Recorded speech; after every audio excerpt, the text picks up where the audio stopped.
Hey now, we are getting over, and I am the Silver King, Adam Silverstein, here to lead you through these hard times. Data with episode 928 of your favorite professional wrestling podcast. That's right, Getting Over is back once again, and it is Thursday, so you know exactly what that means. We are here to break down everything that happened over the last week in NXT and AEW, but not only that, we will also discuss the latest episode of AAA, and we have a pretty big item to cover at the top of the show as well. Before we get into all of it, I'll allow the Silver King off the top to remind you that the Getting Over Wrestling podcast is all about Defy. So head over to Apple Podcasts and Spotify. Leave a 5-star rating on Apple. Take a little extra time. Leave a 5-star written review. If you do, we will read it live right here on the show. Also, do not forget to follow us on social media at Getting Overcast on Twitter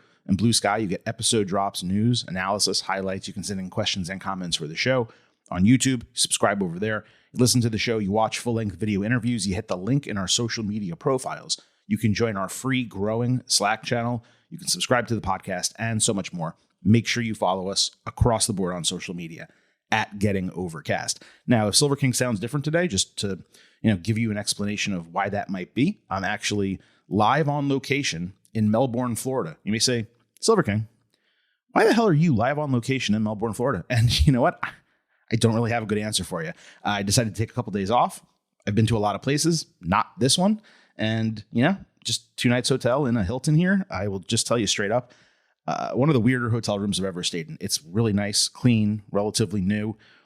They don't have hand soap. You have to use body wash for that. Weird. Some of the hardest pillows I've ever experienced in my entire life. Other than that, pretty cool hotel, pretty nice area. Just again, took a couple days relaxing. This is also the first podcast we're ever recording with a handheld microphone, which means I may not know the proper way to edit it to make sure it's crystal clear like the rest of our shows. I'm going to do my best. But if you notice some weird noises in the background, not only might it be the hotel air conditioner, it could just be me, learning mic technique, because I kind of feel like a stand-up comedian the way I'm holding this. But it's just not, the same as sitting and having a stationary microphone at a computer. So again, just wanted to lay the ground rules for what this episode may or may not sound like. All of that said, we have a ton to cover on the show I mentioned already. We'll be talking AAA, NXT, and AEW. But I'm afraid I've got some bad news. And I'm using that categorization to speak for the Silver King specifically because Ilja Dragunov's contract has expired and he has decided to leave WWE according to PW Insider. Now, Getting Over cannot confirm that report, but look, Dragunov's name is on the alumni section of WWE's website, and we were told by a company source that WWE had no desire to see him depart. These days, the immediate reaction to anyone exiting WWE, somehow it only applies when someone leaves WWE, is to automatically assume the company and or creative team somehow, quote unquote, fumbled the talent without consideration as to why a person might be departing. For the handful of wrestlers WWE asked to take salary cuts recently, that was 100% the company's doing, and it deserved criticism. When WWE releases talent before their contracts expire, that deserves criticism as well, except for the occasions where talent ask to be released and then it's granted, and yet they're still somehow criticized even though they're doing what the talent is asking them. But at this juncture, we have no idea the specific circumstances surrounding Dragunov's departure. When he was called up to the main roster in 2024, he was used regularly for 5 months. They were figuring out how to, slide him in. Then he tore up his knee. When he returned a year later, he won the United States Championship on his first night and had 7 successful defenses before losing to Carmelo Hayes in his 8th. Even after that, he was used regularly until March, which was his last singles match. So any suggestion that he was not booked well or regularly, or that WWE fumbled him as a talent based on 11 months of activity on the main roster, I frankly don't buy that at all.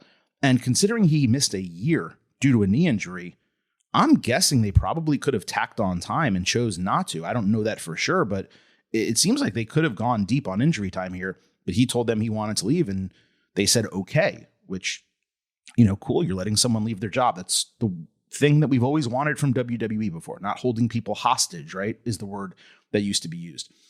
Now, look, is he going to be booked better If he decides to sign with AEW, for example, I could see him booked equally as well, not necessarily better, unless longer matches on Collision or more bangers automatically equals better, which it does not necessarily to me.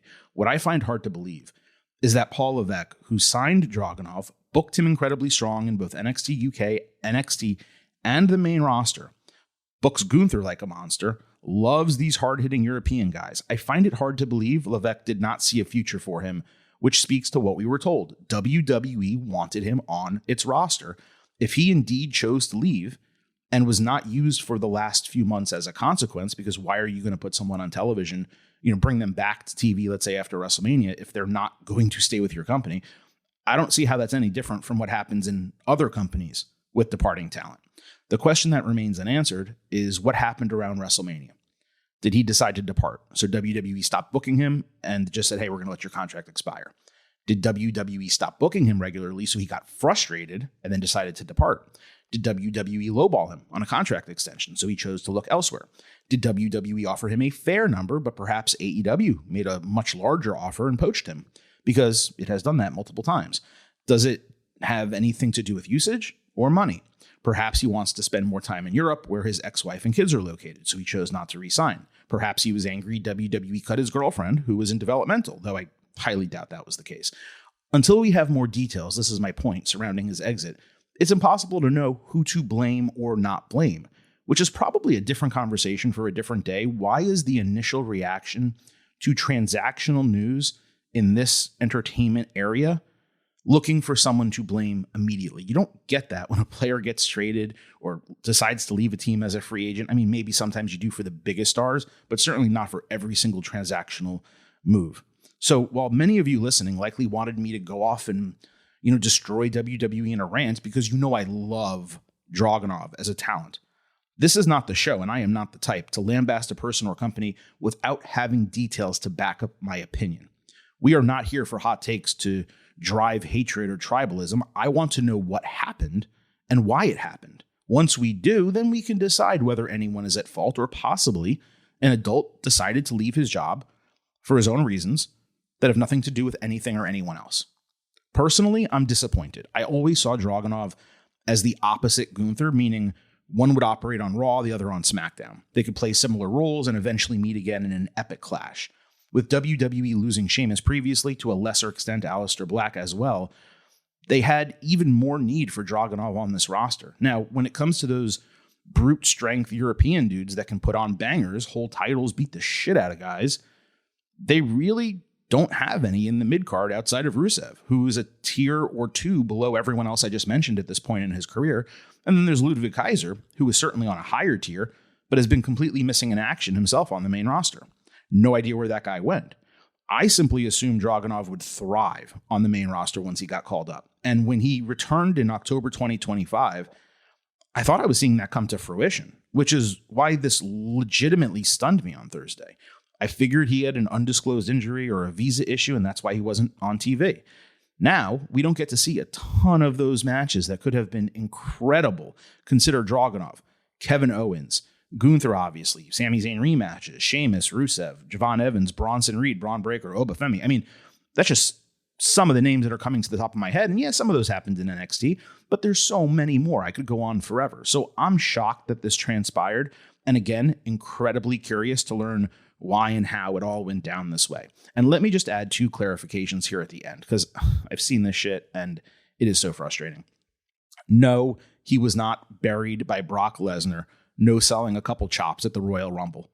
That did not end his WWE career. It was a planned spot. It had nothing to do with anything. The only people who remember that are those who want to blame WWE for his departure. The average fan doesn't even remember the spot, let alone the specifics of it. Please do not be obtuse. And no, WWE did not choose to hire Baron Corbin or Big Cass over Ilja Dragunov. Saying as much shows a massive lack of understanding about roster management. It's possible they signed one or both of those guys because Dragunov informed them he wasn't returning. We don't know, and neither do you. We will discuss Dragunov further when reason dictates. He could show up in AEW at All In for the Casino Gauntlet match. It makes the most sense. Maybe not. The only company I believe would book him substantially better than WWE is New Japan, where he could go on and have an absolute insane tear, win a world championship, and be the top guy in that company. They are struggling with resources. I don't see that happening unless it's a dual contract. Again, we'll see, but the base level information here is Dragunov exits WWE. It's a surprise to me. I'm assuming a surprise to many of you, and we will need to see what happens next.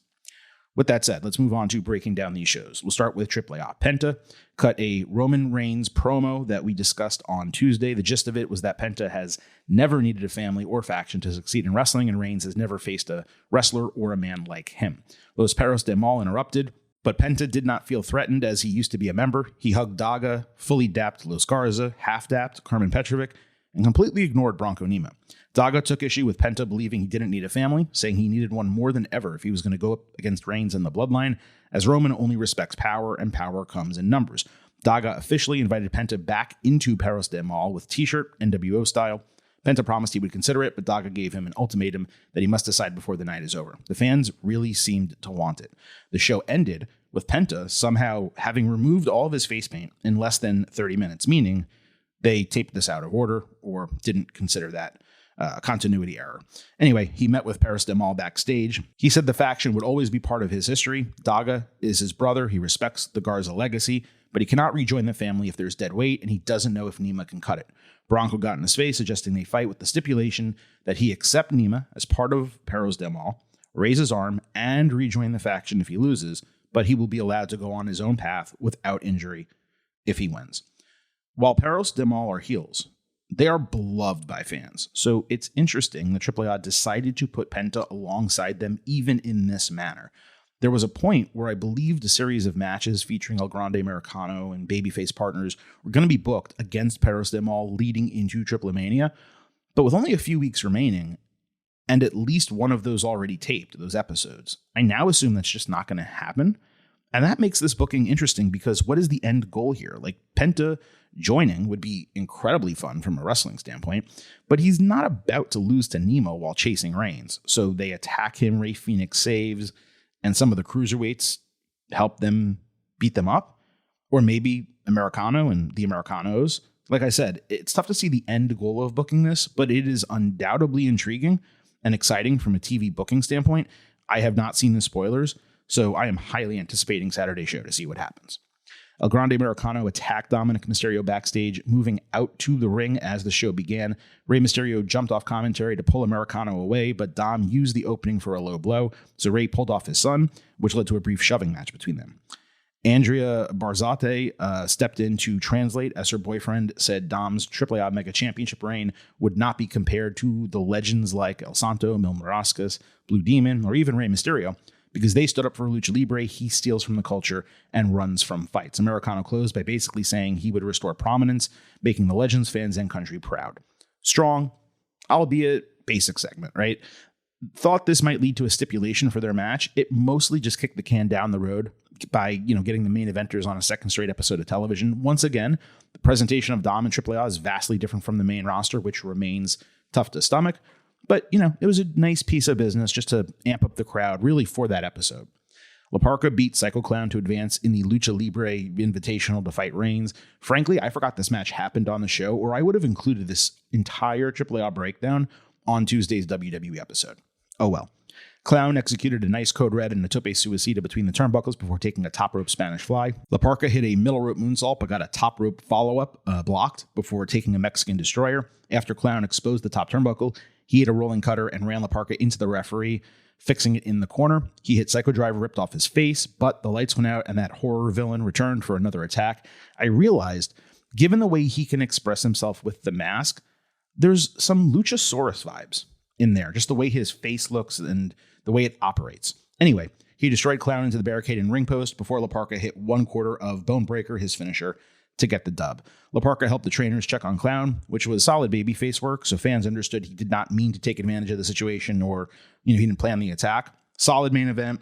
They're going to need to get the backstory and intent of this monster character right if it is going to work. Because, look, they brought in Kane, but you knew what Kane was. What is this guy? Why is he there? And who is he?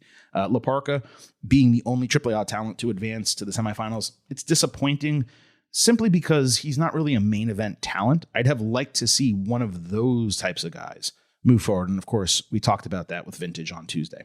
And lastly, Cruiserweight Championship, Rey Fenix successfully defended over Noisy Boy, a confusing booking considering Jack Cartwheel beat Noisy Boy one-on-one in a prior sprint match. Commentary should have explained, if they were going to do this, that, hey, Cartwheel got injured by Paris Del Mal.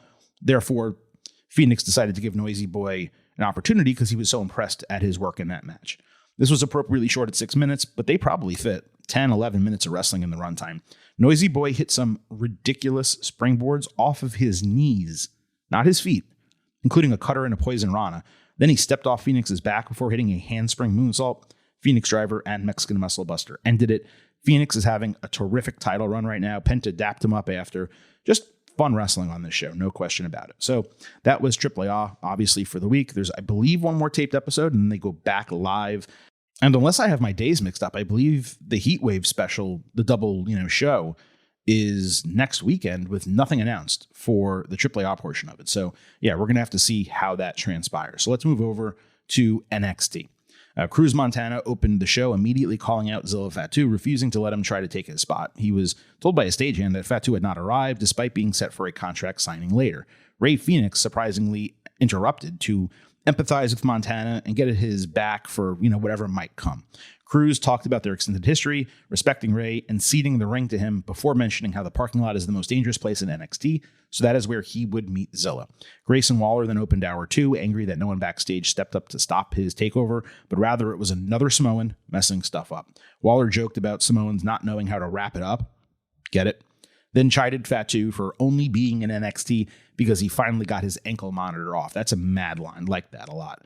Grayson declared himself number 1 contender, insisting he would have won the match anyway, and Tony D'Angelo was fine with that because he's only knocked down every single challenger that's been thrown to him. Montana returned. Apparently, he was watching the live stream on his phone or something in the parking lot. Otherwise, I don't know how he knew this was happening in the middle of the ring. Montana reminded that Fatu jumped him as he was about to finish the match and become number 1 contender. Robert Stone involved himself in the proceedings, acknowledging the outcome of that match, setting a triple threat for Heatwave, and promising to handle Zilla whenever he arrives to sign his contract. So let's just repeat that line. Robert Stone acknowledged the outcome of the match, how both guys got screwed. He gave them a triple threat for the title, and then he said, I will handle Zilla when he gets here. Both of these segments just kind of happened, especially the first one. There was nothing that got you going as a viewer. Waller was the only person who made you sit up and pay attention at all to what he was saying, so getting him kind of cut off as he was rolling on the mic was disappointing. The triple threat booking was obvious and sensible. The hope was that it would not expand and become a 4-way, adding a guy who was not even signed to the company in kayfabe as of the show. But there was one more segment. Zilla came out for the main event, entering to an absolute trash theme. The first for a Samoan or Tongan that did not hit. Completely basic and generic. I mean, all those other Tama Tonga had a great theme song. Has, I should say, a great theme song. It's Solo Sikoa, Jacob Fatu. It's been banger after banger after banger. And for some reason, Zilla's is just trash. He also looked like Ricky Sainz trying to cosplay The Rock. Nothing unique or interesting about it. D'Angelo watched from the crow's nest, I thought. He ended up down on the announce table. I may have just missed that perspective, or perhaps he moved. But anyway, Fatu put over WWE as the top wrestling company. Fans chanted Umaga, which was sweet. Zilla said he wants to prove he's not just a Nepo baby. He actually said Nympho baby, which is seriously problematic to consider and just disastrous to say in a debut, like messing up a word like that. So he said he's focused on his talent speaking for itself.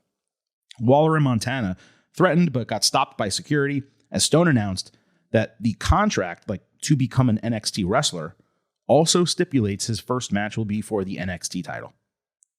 D'Angelo made his way down and I guess stood on the announce table. Like I said, I don't know if he was in the crow's nest or not, if I was seeing things, but he didn't attack despite nobody trying to stop him. Look, this is one of the worst bookings NXT has made in 2026. It's absolutely idiotic.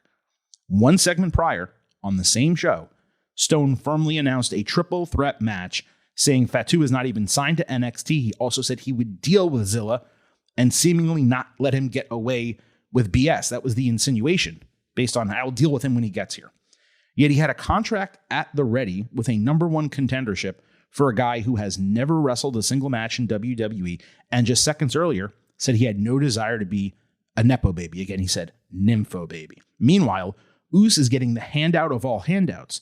If Fatu said the prior line tongue-in-cheek, knowing what was to come because he negotiated the title match, and then he laughed after Stone made the announcement, if Stone explained the number one contendership to the crowd with contempt or annoyance in his voice because he got bested by whatever powers that be, Roman Reigns made a call, this would have been fine. In fact, it might have been great. Shown some character. I'm not going to be a Nepo baby. Haha, fooled you. I am. Like, screw it. I'm going to take every opportunity I can get. Or, Zilla not wanting that and then Stone informing him, well, you may say that, but this says you're going to get a number one contendership here. So someone's helping you. Like, if they just added that element, this could have been great. But that's not what happened. Rather, a babyface general manager gave a brand new signing a 25% chance at winning the NXT title without him doing jack shit to deserve it. Seconds after the guy said he was not going to get handouts because he's not a Nepo baby. None of this is even mentioning that there was initially no security to hold Montana back, so he's standing there holding himself back, and none at all to stop D'Angelo, and how that entire outside the ring part of the segment was botched. Just a straight top to bottom booking failure here. This is why you're supposed to check your work before you hand it in, or as a boss, why you read before approving shit. For as strong of a show as NXT was on Tuesday, for as entertaining as it has been week after week for a long time, this main event was a disaster. Come on, Uce. It's a joke, right? It's a joke, Uce. You ripping me?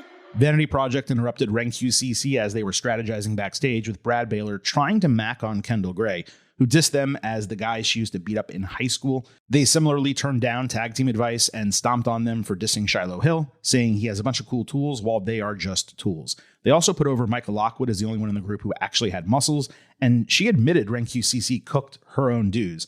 This type of stuff is largely what's missing from the main roster, but it makes the show feel so much more alive.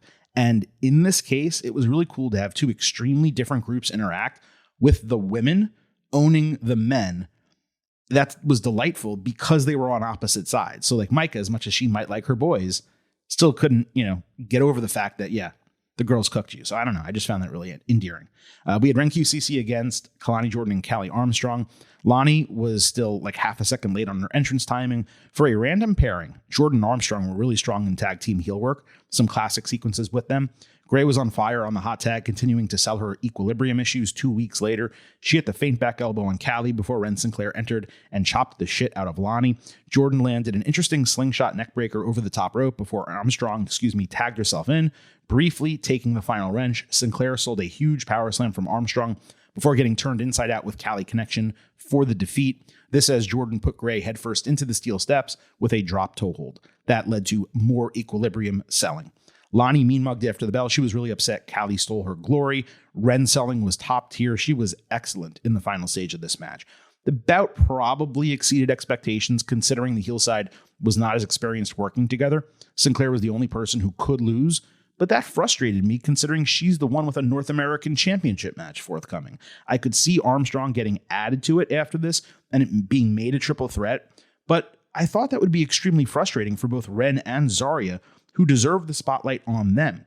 Callie comes across as if she's being forced on us when there are other women who have more naturally slid into these roles. She's uber talented, Callie is, and I believe in her long term, zero doubt about that. It just seems like it's too much too soon, which has been a trait of NXT over the last few months. The primary goal of this segment, I thought, was building Kendall and Lonnie, specifically the equilibrium issue, which will presumably open the door to Jordan potentially winning the NXT Championship at Heatwave.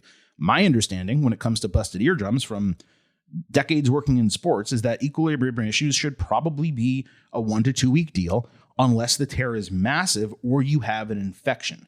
So if they want Kendall to continue selling this for 2 more weeks, the trainers need to say it was retorn in kayfabe. Otherwise, she should not have been cleared in the first place if she's still having these issues. If it does continue, though, maybe Lonnie does get strapped up. I could see it. Kendall can win and lose this title and be fine. She's still young and new to NXT.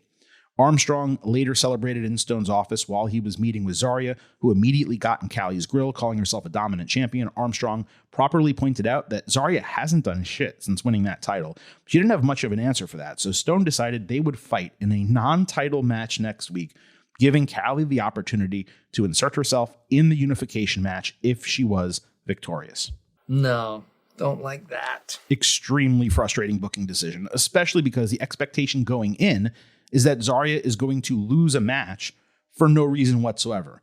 Beyond that, it's the typical crap we always talk about. To beat the champion, to be able to beat the champion. That doesn't make any sense. No, Becky, it doesn't make any sense at all. Nor does potentially having both contenders in a unification match lose to a third person going into a PLE, especially since Sinclair does not need to be protected from Zarya. The only reason to insert Callie is if you plan to make her the unified champion. If that's the case, what the hell is the plan for Zarya and Ren? Now let's see what happens next week before we get worked up any further. But when NXT ended Tuesday, I heavily disagreed with the decision and the logic, and the only way to fix it really is to have Zarya just beat her. Then you have Zarya as a really strong North American champion going in against Sinclair. She beats Sinclair, obviously, for the speed title, unifies those. Maybe Callie gets screwed somehow at the end of the match, and Callie becomes the number one contender on the back end. I mean, that's what I would do. I don't think you need a triple threat when you already have a four-way on the show. It's just frustrating to me. There was no doubt in my mind, especially after the men's main event segment, that the women should go on last at Heatwave. I'm talking about, obviously, Kendall and Lonnie. They won't, but they should. Over that men's four-way, no doubt about it for me. Shiloh Hill fought Jackson Drake in a North American Championship number one contendership. Miles Bourne interrupted a conversation between Hill and Lizzie Rain backstage, informing Shiloh that he got the number one contendership applied to his side as well, considering it was previously only on the line for Drake. Lockwood distracted early, opening the door for Vanity interference before a Bazaiku knee and handspring cutter from Drake. Hill avoided a second handspring, answering with a rebound discus lariat, and standing, I believe it's a 540 senton. Drake ate a forearm on a pop-up before Micah distracted again. The referee caught Swipe Right interfering, ejecting the entirety of Vanity, with Shiloh knocking them all out with a tope con hero.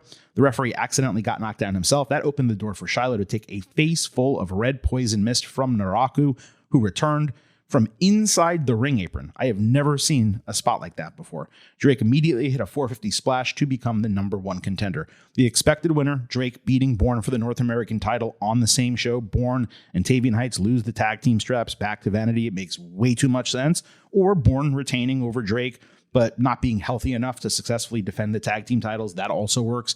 It sure feels like a Heights heel turn in Texas is happening. The match was quality from bell to bell. Drake is immensely talented. Hill is learning fast. I presume the Naraku feud will be over anger that Shiloh exposed secrets of the mist.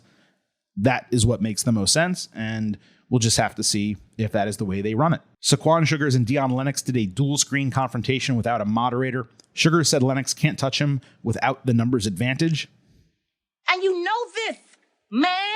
Dion said he's not afraid of the Lone Ranger version of Saquon, who responded with a steel cage challenge. Lennox upped the ante to make it weaponized, as Sugars reminded that he might have thrived on the gridiron, but he was going to get embarrassed in the ring. Saquon said he was a diamond created by the pressure of carrying dead weight, promising Dion he would take him out. Lennox countered that the sun would set on him after the match. This was great. Not good. Great. It's tough to understand why this match is happening on TV and not Heatwave, but hopefully it main events the show next week. There's no acceptable result other than Sugars winning clean. Let me be crystal effing clear about that. Even in this segment, he flashed so much more natural talent, character, personality, though to be fair, Lennox held his own for a solid portion of it. But you're talking about someone in Sugars whose ceiling is probably a 9, and then someone in Lennox, whose ceiling's probably a 7.5, and that is not a bad thing. There is such a clear and obvious difference between them, and it's time for Saquon to move into the upper mid-card as a legitimate title contender, but there was an authenticity here that is largely missing from wrestling segments and promos. These guys ranted at each other, speaking like real human beings. And you watch so much wrestling, I don't care what company it is, TNA, AEW, WWE main roster, and there's people cutting promos, and they pause every 4 words, and they try to make everything they say land, And they forget that in reality, when you are having an argument with someone, you're generally yelling back and forth. And sometimes you pause to hear their point, but then you jump over their words to make sure that you get your point across too. This was so natural, so authentic. And again, I left the segment saying to myself, like, why can't wrestling be more like this? And it's crazy that we're saying that, not with a main event, not with something that's happening on SmackDown or Dynamite. We're saying it about a mid-card men's feud on NXT. They're getting it right more so than other divisions, other brands, and other companies. It's absolutely wild to me. Anyway, these guys stood out on a developmental show. Saquon, again, more so than Dion. Thea Hale fought Natty. Jada Parker entered with Hale wearing some of the greatest pants that have ever been created. Large horizontal slits from the waist all the way down to the ankle, encroaching into some other areas as well. I was up all night. Natty landed a discus lariat during the break, escaping a brief Kimura lock afterward. Thea hit an exploder suplex, running neckbreaker, and headbutt, but Natty avoided the mini springboard senton before getting put back into the Kimura lock. She escaped with a spinebuster-style slam, mashed Thea's face, and locked in the sharpshooter for the tap-out submission, as Jada could do nothing but watch from ringside. Cameras completely missed what happened while airing a replay. Somehow, Parker got held back by Nikita Lyons and Carmen Petrovic while Natty put the sharpshooter back on. I presume she was not supposed to release it after the bell, and they were going to taunt Jada by holding her back. It was a real odd ending. Something went wrong. The right booking overall, solid reason to rematch Jada with Natty, considering the first match ended with Hale's towel throw rather than like a clean decision, and we, were critical of that. Well wrestled, as one would expect. Natty did well putting Thea over in a loss by allowing her to come across like a legitimate threat for the first time really since Chase U. Not much else to say about it, though what's happening with Petrovic confuses me greatly. I'm not suggesting she needs to be full Perros del Mal Carmen on NXT, but she's out there with bouncy flowing hair, wearing purple, appearing as if she is a completely different person. Can she at least keep the same aesthetic look, like from a makeup and hair standpoint, and wear black and red, which are her faction's colors? Is it really too much to ask for continuity between these brands in 2026 when they're basically sharing a show next weekend? Like, it really should not be that big of a deal to make sure Carmen Petrovic is presented the same way on two different shows, even if she's with Natty's faction on one and Perros del Mal on the other. EK Prosper, Romeo Moreno, La Parca, and Tristan Angels fought in a AAA Cruiserweight #1 contendership. Booker T deadpanned, "I wrestled this guy" when La Parca entered, then wondered out loud how he was still working so well and looking skinny in 2026. They last fought in 1999, for anyone wondering. Damn funny stuff from Booker. Prosper and La Parca had a fun mirror sequence before the latter met Moreno on the top rope for a perfect avalanche Spanish fly. Prosper broke the cover with a springboard frog splash before knocking out Angels with a Bazaiku knee. Prosper used Moreno's back as a launching pad to take out Angels with a Rough Rider, immediately ending his tucked moonsault to prevail. The expected and correct victor. He was also the MVP of the match. It was tough to understand why La Parca was even involved when he's in the second round of the Roman Reigns tournament. And it seemed like this was a contendership for NXT talent. Fun match, strong show opener. It was light in the way of match story, but it was the best in-ring work on the episode. 3.75 stars B+. Stone found Keanu Carver waiting in his office. It appeared as if Carver was being aggressive, demanding to know why he wasn't getting a title match. But he had nicely made Stone a coffee. And then when Stone was hesitant about it, he forced him to drink it prior to Cam Hendricks interrupting. I continue to like what's happening with Keanu, but he needs to turn it on and off a bit better. Like, it's not even a flip that's switching. It's just in the same breath, he goes from aggressive, angry man to really nice dude. And there has to be a little bit more of like a demarcation between the two characters. Hendricks cheated to beat Mason Rook last week, but besides this brief appearance, there was no real follow-up. I would love to see Carver beat the ever-loving shit out of Hendricks. Maybe that's exactly what they will do. Speed Championship was on the line for the men. Lexus King defending against Lucian Price. Bronco Nima gave his guy some advice backstage. Before the bell, Out the Mud's theme, by the way, is utter trash. It might be the worst in the entire company, which is really saying something. King tried to run the clock out. Price's only move were chest chops, all callbacks to their prior match. The crowd went nuts for them, though, so I guess it was a fun gimmick. Besides that, he threw King around a little bit as he went for the almighty spinebuster out of the corner. Birthright held both of his feet down, and King retained via the coronation. The heels attacked after the bell before Nima saved, and they dapped up. It did not make a shred of sense why Bronco was not by his guy's side the entire match when the whole group of Birthright was out there ringside. Beyond that, Price, unfortunately, in this match proved he does not have it. I know the guy has been a tag team wrestler most of his run. He's been in NXT for 4 years. He's wrestled 125 matches. The progress is not there. That can be hidden in a tag team. It's exposed as an individual. Beyond that, this speed title needs to get the hell off TV with a unification or something like the women's strap. Sooner than later, it is awful, and it concerns me that one has a unification match coming up and the other just is existing, and there's nothing moving in that direction. But I hope it is done in weeks or maybe a month coming out of NXT Heatwave. So yeah, that wraps up NXT this week. Strong episode, but not as strong as it has been recently, primarily due to just poor booking in the men's singles division, especially the main event portion of it. It's frustrating. I can't understand how they thought that was an acceptable storyline and how they didn't basically double check their work and ensure that one segment flowed into the other, and what one guy said and what the GM said made sense for the entirety of the show. It was a mess. Zilla technically debuted 2 weeks ago when he did the run-in, and that was a great debut. Super energetic. The crowd loved him, everything. If this was his debut, you'd call it DOA, like dead on arrival. This was a horrible follow-up, and we'll have to see what happens next week when they build to Heatwave, and this neophyte somehow has a match for the biggest title in the entire brand.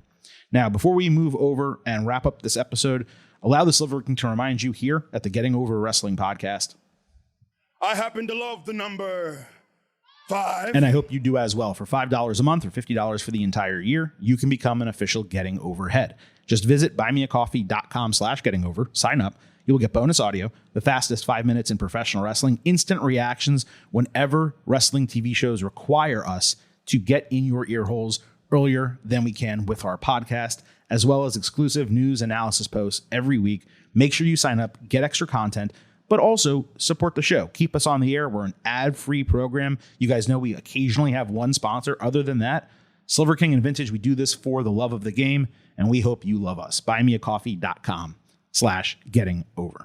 Okay, last but certainly not least, AEW. Of course, Collision and Dynamite mixed together. In terms of matches with storyline relevance, I mean, look, we're just in a tough spot with this company right now. Only 2 of 7 matches this week outside of the Continental Challenge Cup, or whatever the hell that thing is called. Only 2 of the other 7 matches had storyline relevance. This is the penultimate week before their biggest pay-per-view of the entire year. That's 29%. You got to be booking these shows better, man. Like, I really don't get it.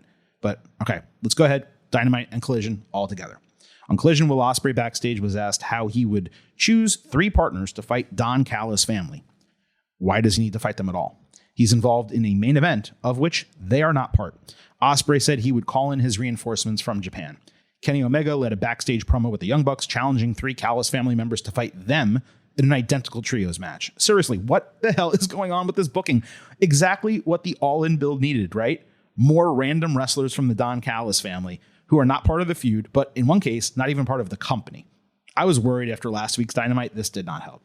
On Collision, Cage and Cope confronted the Bucks at the end of that ladder segment. The 40-year-old brothers called the 50-year-old friends old, specifically old enough to be their fathers, which, of course, would not have worked mathematically, with Christian, of course, wondering how he's not their father. Woof.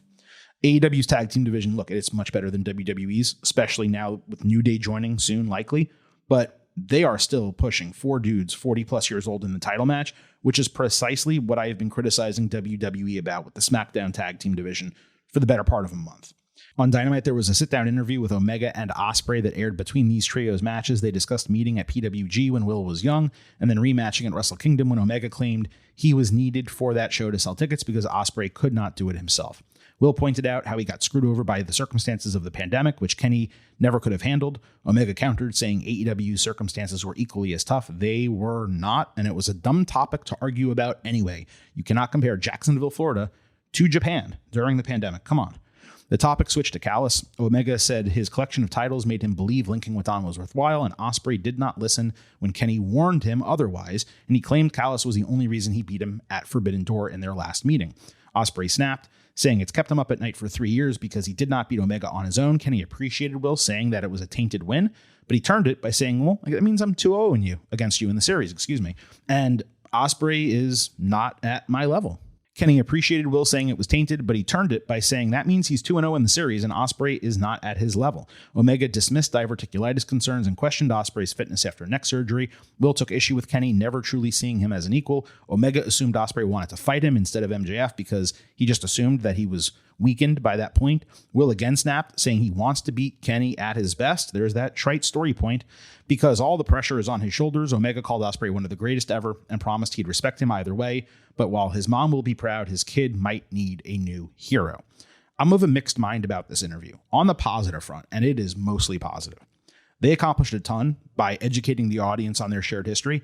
It got plenty of time in a single segment, which is how every interview of this type should be presented, especially when you're going into All In or WrestleMania, SummerSlam, whatever the case might be. It's a shame when they're cut up or shoved into 90-second windows, which WWE does all the time and AEW does sometimes too. I loved the concept and most of the execution. The second half was particularly strong as it dug into their more recent circumstances, and the final couple of bits saw Omega take some swipes at Ospreay that put him on the heel side of the feud and ratcheted up the intensity. So I'd call this 75 to 80% positive.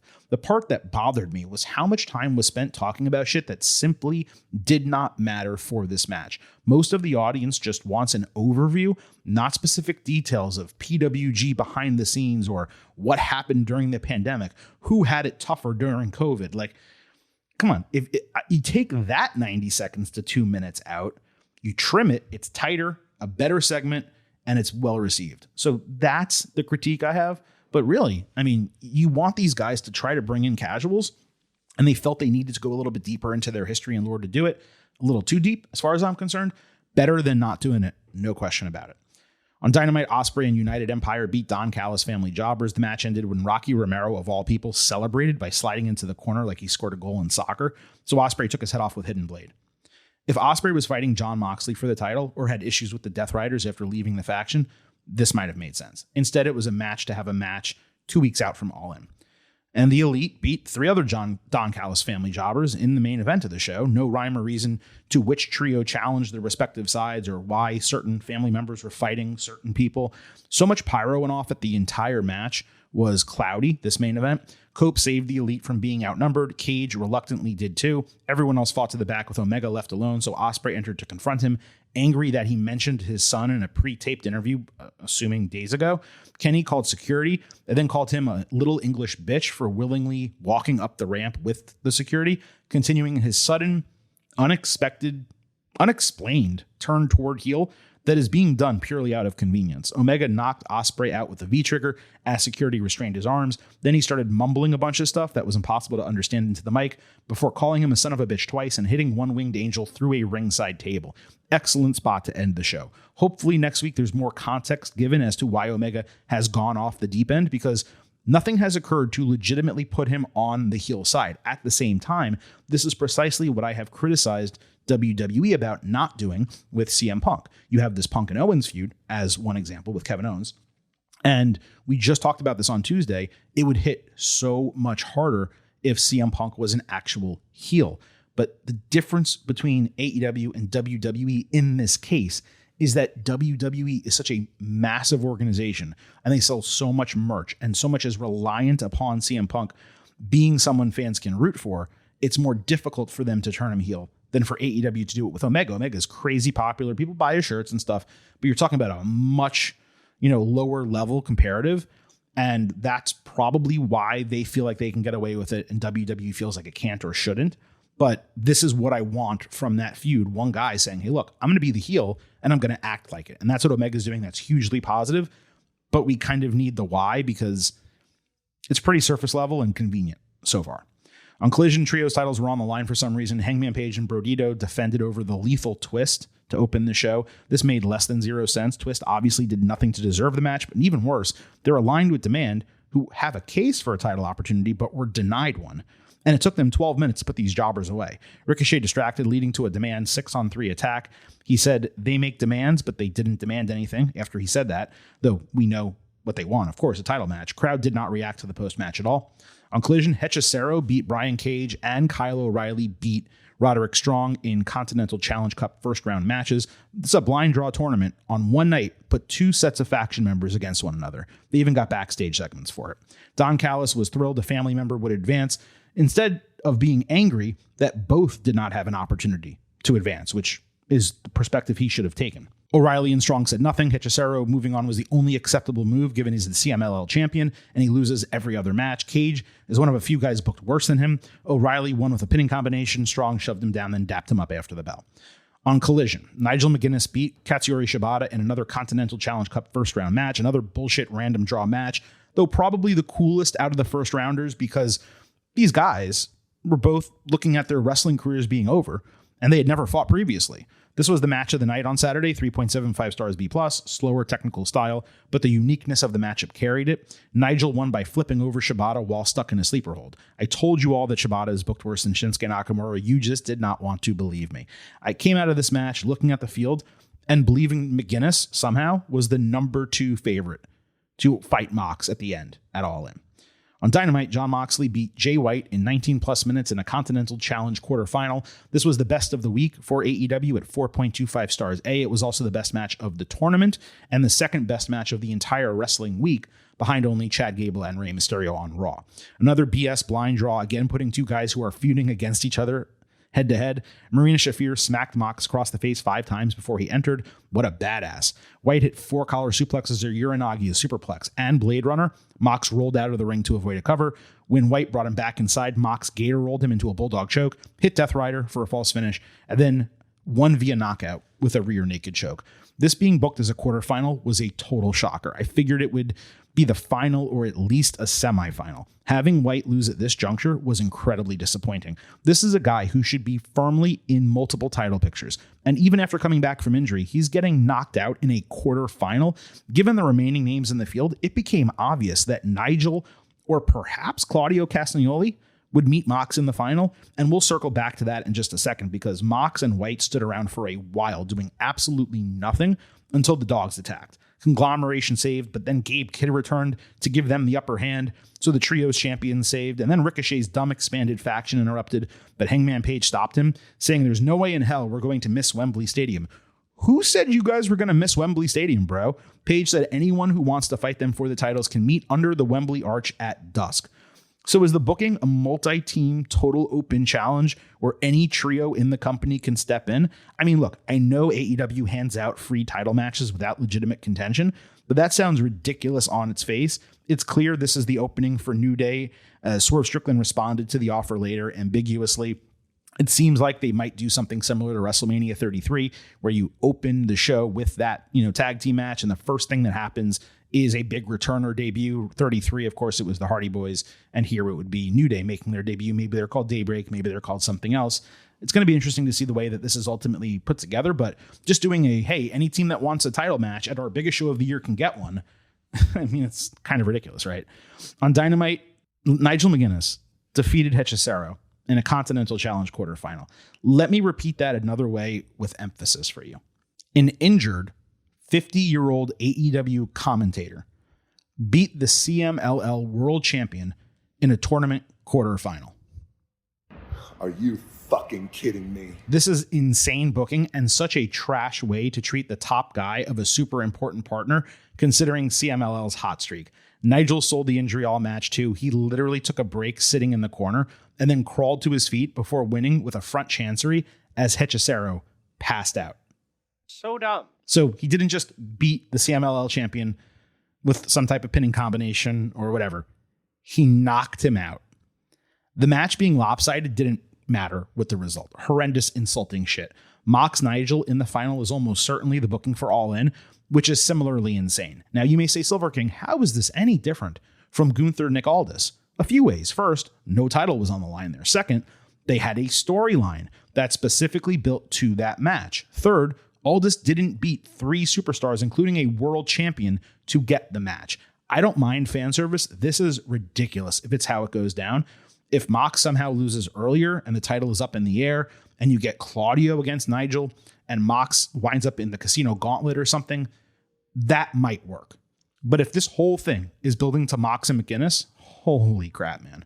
On Collision, Tommaso Ciampa in a backstage promo said the Casino Gauntlet at All In would be the biggest in AEW history. He said it's all for the #1 contendership at a title that lets you know you are the best in the industry. And he told MJF and Andrade El Idolo to pray that he's not number 3. Love me some Ciampa promos. This one was kind of unnecessary. On Dynamite, Andrade squashed John Cruz in 12 seconds after Cruz talked trash to him as MJF's Spanish translator. MJF was not in the ring for this, and Cruz cut his promo in English. I actually gave this relevancy credit because it had legitimate, albeit brief build, free space for AEW booking. Andrade started screaming on the mic until MJF's music played and he appeared on the big screen with what was clearly a tape promo from a hot tub. He said nothing. Reminder that these guys are not fighting one-on-one like they should be for a title. They're opening a Casino Gauntlet for a title other than the championship that Andrade already holds. How ridiculous is that if you really think about it? On Dynamite, Kazuchika Okada backstage admonished Konosuke Takeshita for leaving the Callis family because he's selfish. He said Kyle Fletcher agrees. All that matters is the international title staying in the family, and while he'd be happy if Fletcher retained, he expects Fletcher to be happy if he wins it instead. Enlightening. Then separately, Fletcher was interviewed in the ring. He said he owes and trusts Callis, so he's willing to go along with the plan, but Okada needs to know his role, which is helping Fletcher retain the title. Dude literally said minutes earlier he was trying to win the title himself. Takeshita answered after being called selfish for a brief brawl, the highlight being a beautiful blue thunderbomb. Konosuke stood tall. Kazu was nowhere to be found. Fletcher's promo was grating, but the brawl was nice. It's going to be tough to make a prediction for this match next week.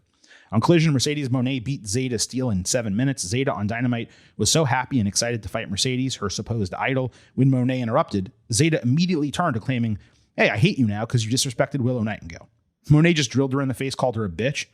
The match was really rough, too. Mercedes attacked Zeta with the title after the bell, leading to a Willow save, but no physicality. Nightingale cut a brief promo, daring Moné to get in the ring, saying, "I'm still smiling, bitch." Commentary acted like she discovered plutonium because she said that line.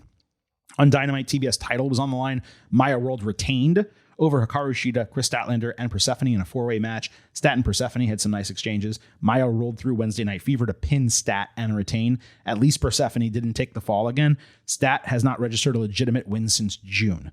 She was the women's champion this year.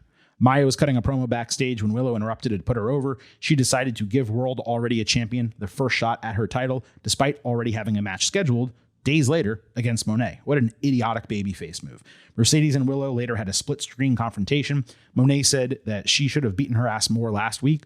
Nightingale said she was unbothered because the fans support her. Mercedes called her a bully, twisting the facts of their prior meeting and promising to take her smile for good. They each got heated enough where they pulled off their mics and found each other backstage for a brawl into the main bowl area. It was quite solid until the pull-apart aspect. After a really weird, crappy effort last week, these two got back on track in a meaningful way. I'm back to being hyped about this match more than pretty much anything else on the card other than the main event. On Collision, Divine Dominion beat a couple jobbers in 2+ minutes. Brawling Birds attacked afterward. They set up Steel Steps to do a double chokeslam on Megan Bayne into a table, but Lena Cross made the save, and the faces basically allowed the heels to escape. The post-match wasn't terrible. On Dynamite, the Birds got a backstage promo basically saying they were tougher and willing to fight. We know that is your entire gimmick. They've had a lot of time to build a story for this feud. They just have chosen not to do so. Disappointing, not at all surprising.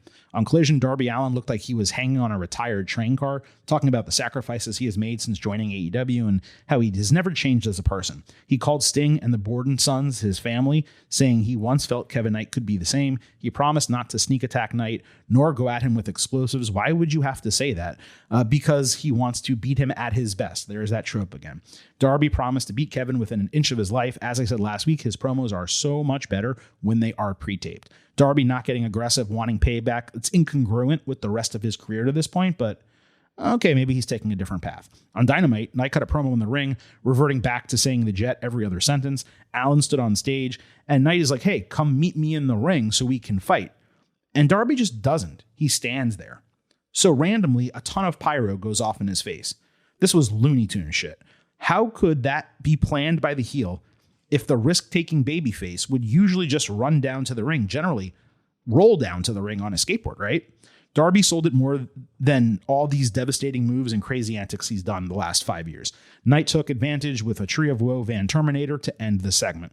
Darby had no signs of burns or anything. He got braced and wheeled off. Sting's son checked on him. Knight trash-talked him backstage, so I'm guessing they're going to fight on one of these final shows because apparently Borden is signed with AEW. 11th hour shit. On Collision, Jack Perry, taped after last week's Dynamite, promised he would become AEW champion. Really, bro? You think so? Even if it doesn't look like it, given the way he was, gushing blood in a stairwell. He was literally covered head to toe in blood. Perry said he wanted to fight every AEW champion, so he's prepared to reach that level. Swerve was apparently watching from the side, telling Perry he's not quite ready to walk amongst the killers. This was solid all around. I don't mind the concept of Perry going after every single person who's been champion to try to prove himself. The problem is the end of that type of storyline should be the person becoming champion. And if AEW ever puts the belt on him, they are lost as a company. On Collision, the Rascals got a backstage segment in what was supposed to be a smoke-filled room, but it was all graphics on screen. They were unsure who set up a specific match for them when Lio Rush popped in with his umbrella, and he acted weird. Big-time yikes of a segment. This preceded a squash over 4 jobbers that was a total waste of TV time, even on Collision. And lastly on Collision, Hurt Syndicate, Shane Taylor, and Lee Moriarty beat 4 jobbers in 2 minutes. Syndicate eyed the Rascals on their way to the ring. This made no sense last week. Somehow it made even less sense this week, and that is tough to accomplish. All right, folks, that wraps up this edition of the Getting Over Wrestling podcast. Appreciate everyone listening, and apologies for any potential sound oddities as we are not taping in our normal location. On the way out, allow the Silver King to remind you to follow us on social media at Getting Overcast on Twitter and Blue Sky. You get episode drops, news, analysis, highlights, all that good stuff. On YouTube, you can listen to the show, watch full-length video interviews, hit the link in our profiles, join our free growing Slack channel, find us on social media at Getting Overcast, and don't forget, It's all about Divide. Head over to Apple Podcasts and Spotify. Leave a 5-star rating on Apple. Take a little extra time. Leave a 5-star written review. If you do, we will read it live right here on the show. Thank you all so much for listening to this edition of the Getting Over Wrestling podcast. We will be back with you on Tuesday talking all things WWE. And now that I think about it, it may be a 4 or 5 episode week. NXT Heatwave, AAA Heatwave is technically the name. AEW All In. We're going to have a ton of bonus episodes for you next week. Keep it locked on our social media for that schedule and a lot more information. And of course, we'll go through it all on Tuesday's WWE episode. This is the Silver King, Adam Silverstein, signing off and leaving you with just 3 final words. Bye for now.